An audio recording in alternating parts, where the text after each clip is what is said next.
ইস অনেক দিন পর আমাদের আজকে চিকেন হবে। কমসে কম দু থেকে আড়াই সপ্তাহ মানে হয়ে গেছে আমাদের চিকেন হয় নাই। তো আজকে ওর বাবা চিকেন এনেছে, আজকে মাছও আছে, আজকে মাছও রয়েছে, মাছ এখনও বাঁচা হয় না, মাছ আজকে করবো কিনা জানি না। তো এই দেখুন, মানে যেটা হাড়যুক্ত মাংস সেটা আমি নিয়ে নিয়েছি। আজকে হাড়যুক্ত মাংস শুধু ঝোল বানাবো, মাংসের ঝোল। তো মাংসের ঝোল বানানোর জন্য দেখুন পেঁয়াজ কেটেছি, 3টে বড় পেঁয়াজ নিয়েছি। আর এই যে ছোট পেঁয়াজ দেখতে পাচ্ছেন, আপনাদের ওখানে কী পেঁয়াজ বলে এটাকে আমি জানি না, ঝাল পেঁয়াজই হয়তো বলে। তো বেশি নিই, ঝোল বানানোর জন্য কিন্তু বেশি মশলার প্রয়োজন হয় না। তো অল্প করে পেঁয়াজ কেটেছি, কিছু আলু দিয়েছি, কাঁচা লঙ্কা কুচিয়ে নিয়েছি, এদিকে রসুন আমি গোটা রেখেছি, এদিকে অল্প করে টমেটো নিয়েছি, একটু অল্প করে ধনে পাতা, এদিকে আদা গ্রেট করে নিয়েছি, একটা আধখানা লেবু নিয়েছি, এদিকে নুন, লঙ্কার গুঁড়ো, হলুদের গুঁড়ো আছে। তো কড়াই আমি তেল দিয়ে আলুটা প্রথমে ভেজে নেব। এখানে এখানে এখানে এনে দিচ্ছি, এনে বাহ এনে নে। তো মাংসের মেটেটা আমি দিয়েছি বিড়ালের বাচ্চাটাকে, তো ও খাচ্ছে। চপ্পলটা এদিকে রে, চপ্পলটা সরিয়ে দিই, নে খেয়ে নে। তো এদিকে আমি আলুটা দিয়ে দিয়েছি, কড়াই রেখে সুন্দর করে ভেজে নেব। কি আরও খাবি নাকি? আরও খিদে পেয়েছে, পালাচ্ছে ভয়ে। তো আলু আর একটু আমি ভাজবো।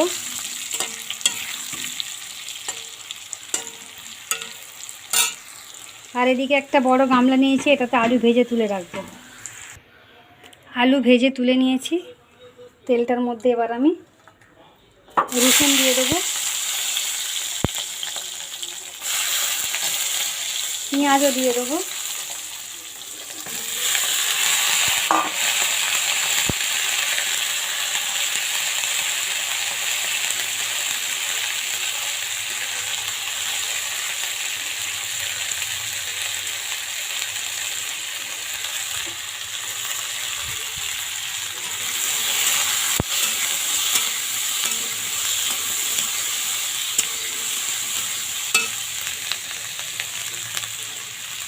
লঙ্কাও দিয়ে দিলাম।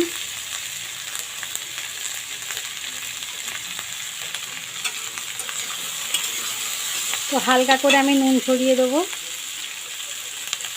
এটা ভাজা হোক আস্তে আস্তে। তো বন্ধুরা দেখতেই পাচ্ছেন যে পেঁয়াজের মধ্যে তেল অনেকটা কম, তো আমি একটু এতে তেল দেবো।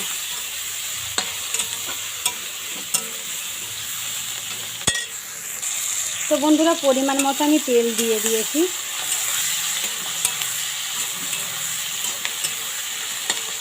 তো এর মধ্যে আমি কিছু মশলা আমি থেঁতো করে রেখেছি, যেমন গোলমরিচ, এলাচ, লবঙ্গ, ডালচিনি।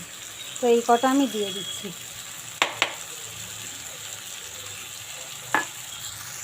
তো এবার আমি এর মধ্যে টমেটোগুলো দিয়ে দেবো।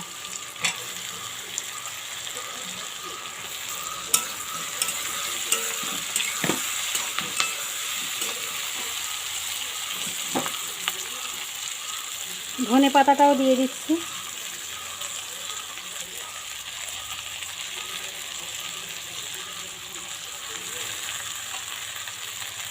আদা গ্রেট করা আছে, এটাও দিয়ে দিচ্ছি।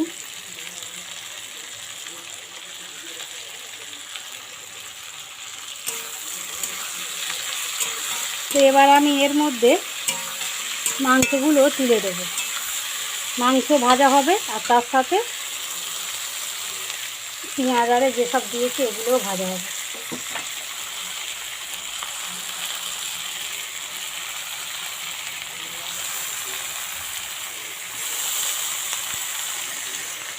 তো আমি সুন্দর করে এটাকে নাড়াচাড়া করে দেবো।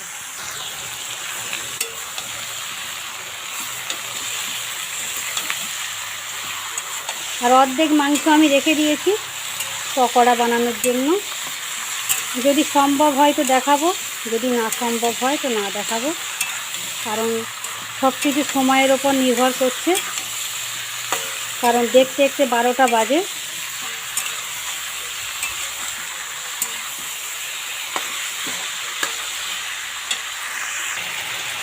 তো দেখুন পেঁয়াজ, টমেটো, রসুন, আদা, কাঁচা লঙ্কা, ধনে পাতা যা যা দিয়েছিলাম সব কিছুই প্রায় ভাজা ভাজা হয়ে গেছে।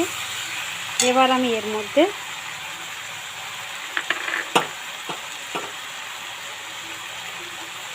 নুন, লঙ্কার গুঁড়ো, হলুদের গুঁড়ো দিয়ে দিচ্ছি।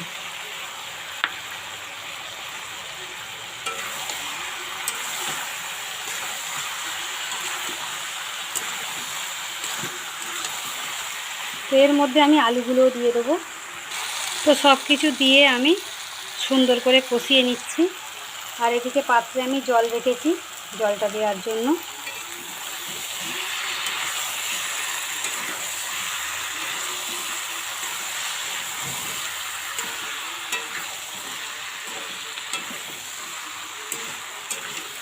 পাঁচ থেকে 7 মিনিটের মতো আমি এটাকে সুন্দরভাবে নাড়াচাড়া করব।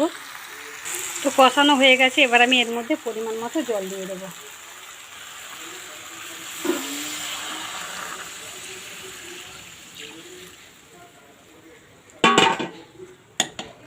10 থেকে 15 মিনিটের মতো আমি এটাকে বয়েল করব।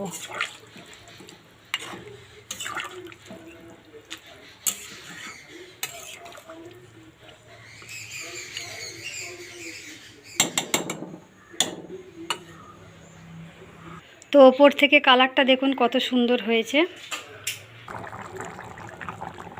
তো 5 মিনিট হয়ে গেছে, আমি একবার এটাকে নাড়িয়ে চাড়িয়ে দিচ্ছি।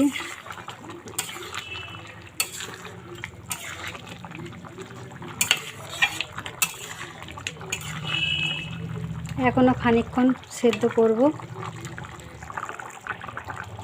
তো আমি আলুগুলোকে তুলে নিয়েছি, নইলে ঘেঁটে যাবে।